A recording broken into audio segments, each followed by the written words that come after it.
Additional inspector general of registration zone Rajkot 1972 પહેલાંના હસ્તલેખિત દસ્તાવેજો હતા.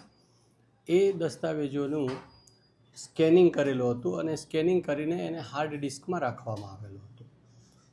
હવે એ જે જૂના દસ્તાવેજો હતા એ જૂના દસ્તાવેજો જર્જરિત પાના છે, એટલે કોઈક વખત એને જોવા માટે આ સોફ્ટ કોપીનો ઉપયોગ કરતા હતા. પણ એ જે સોફ્ટ કોપી હતી એ 2014-15માં સ્કેનિંગ થયેલી હતી. હમણાં મોડિફિકેશન એમાં નજરે પડ્યું 23-24માં, અને કલેક્ટર સાહેબ અને મામલતદાર સાહેબ તરફથી એક દસ્તાવેજ આવ્યો કે એની અંદર અને આ જે સ્કેનિંગ કોપી હતી એના વિસંગતતા જણાવી. એટલે અમે વિગતવાર તપાસ કરી અને તપાસ કર્યા બાદ અમારે વડી કચેરીને જાણ કરી અને ખાતાના વડાના પરમિશન લઈ અને પોલીસ તપાસ માટે પોલીસ ફરિયાદ આપી છે.